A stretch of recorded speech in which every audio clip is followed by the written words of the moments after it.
Assalamualaikum warahmatullahi wabarakatuh.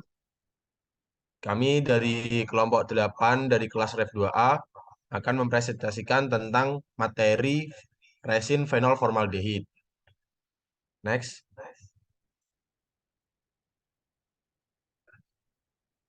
Sebelumnya, kita akan berkenalan terlebih dahulu dengan anggota kelompok. Jadi yang pertama ada saya, Gafar Hamid Abdillah, dengan NIM 211. Friend one. Dengan NIM 211420041. Selanjutnya mungkin Bang Antoni, coba. Dengan saya, perkenalkan nama saya Antoni Batlayeri dengan NIM 2014200056. Perkenalkan, saya Kosi Robiah Chandra Puspita dengan NIM 211420048. Izin nomor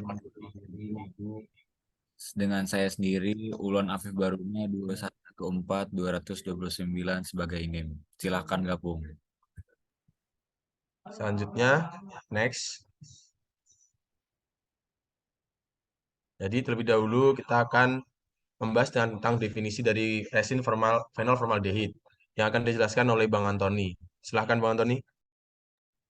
Nah, baiklah, di sini saya akan menjelaskan definisi dari fenol formaldehid. Nah, di sini fenol formaldehid ini adalah resin sintetis yang pertama kali digunakan secara komersial baik industri plastik maupun cat. Nah, fenol formaldehid ini dihasilkan dari reaksi polimerisasi antara fenol dan formaldehid. Nah, fenol dan formaldehid dengan adanya aqueous ammonical madium akan terkondensasi menjadi resin fenol formaldehid. Nah, reaksi dilakukan dalam katal tipe reaktor pada suhu 160 derajat Celcius dan tekanan atmosfer dan waktu reaksi kurang dari 1 jam.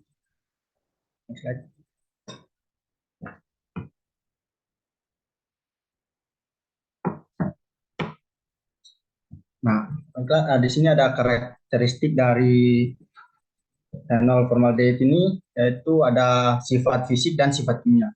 Untuk sifat fisiknya itu warna coklat kemerahan, pH 12 kurang lebih 30 derajat Celcius,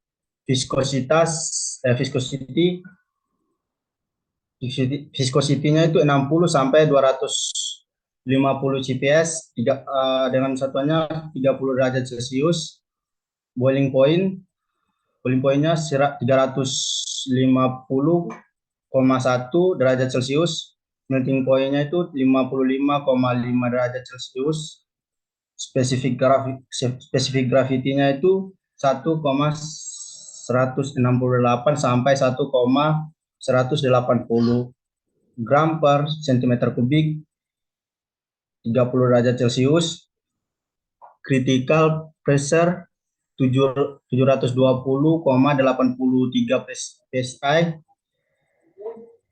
dan sifat kimianya itu ada terurai terhadap asam kuat. Next slide. Nah, untuk fenol formaldehid ini ada kekurangan dan kelebihannya. Untuk kelebihannya itu mudah dibentuk dan menguntungkan dalam kestabilan dimensi, dan kurang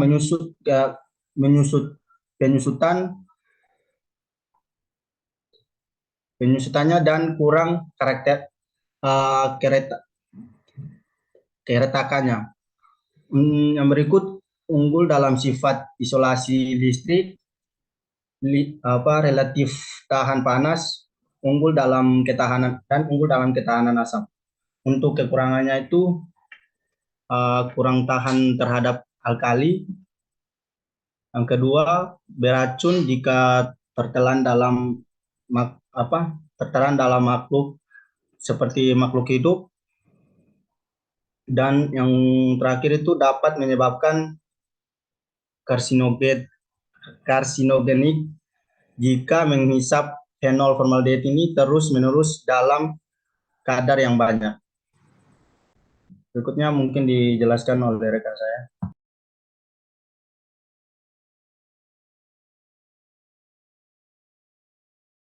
Oke, baik. Terima kasih, Saudara Tony.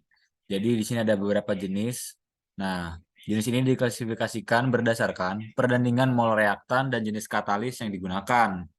Resin fenol formaldehid dibagi menjadi dua, yaitu ada novolak dan resol. Untuk pembahasan yang pertama, novolak. Nah, novolak merupakan hasil reaksi antara fenol ekses dengan formaldehid oleh adanya katalis asam. Jenis katalis asam yang sering digunakan adalah asam sulfat, asam klorida, dan asam oksalat dengan konsentrasi yang rendah.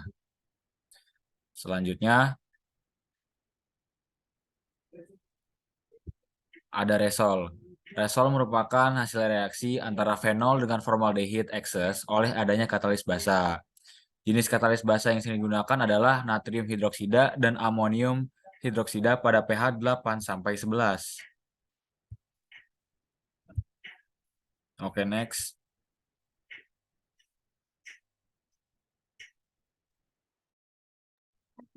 Untuk karakteristik dari resin novolak dan resol, untuk novolak yang bersifat termoplas. Jadi termoplas itu bersifat lunak, mudah direnggangkan jika dipanaskan, dan dapat didaur ulang.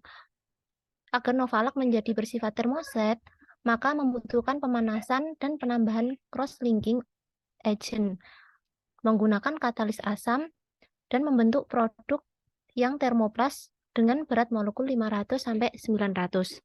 Untuk karakteristik resin resol, resol bersifat termoset, yaitu bersifat keras dan kaku. Jika dipanaskan akan mengeras dan tidak dapat didaur ulang. Menggunakan katalis basa, produk fenol formaldehid yang dihasilkan dengan katalis natrium hidroksida akan mempunyai sifat larut dalam air, dan apabila katalis yang digunakan amonium hidroksida akan memberikan sifat tidak larut dalam air yang dikarenakan terbentuk bis dan trihidroksida dan trihidroksil benzil.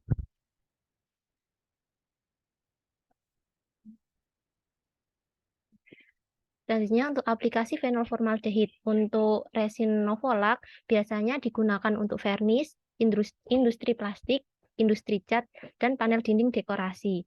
Untuk resin resol biasanya digunakan untuk pegangan panci, stop kontak, kabel, dan spare part mobil.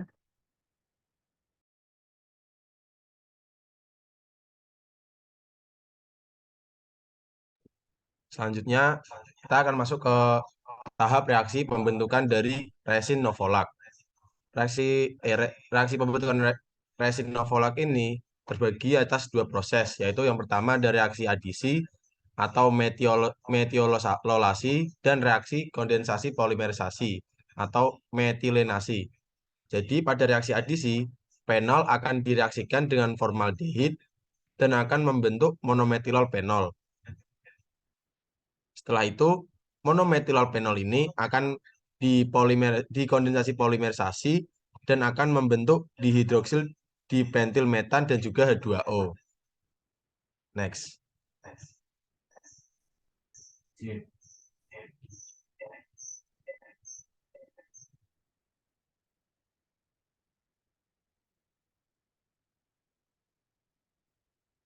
Selanjutnya ada tahap reaksi pembentukan dari resin resol.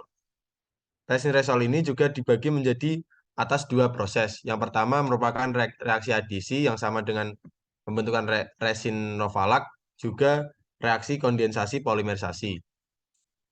Di sini fenol juga akan direaksikan dengan formaldehid terlebih dahulu untuk membentuk monometilol fenol. Setelah itu, monometilol fenol ini akan direaksikan kembali dengan formaldehid dan akan membentuk dimetilol fenol.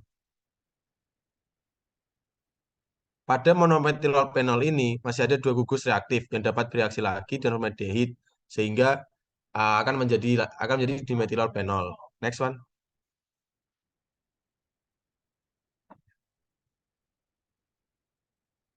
Dan pada akhirnya dimetilol fenol ini juga akan direaksikan kembali dengan formaldehid dan sehingga akan terbentuk trimetylolpenol. Selanjutnya reaksi kondensasi polimerisasi. Di sini monomer dan dimer tersebut akan terus bereaksi dan berat molekul dari resin akan meningkat. Resol terbentuk pada suasana basah. Next one.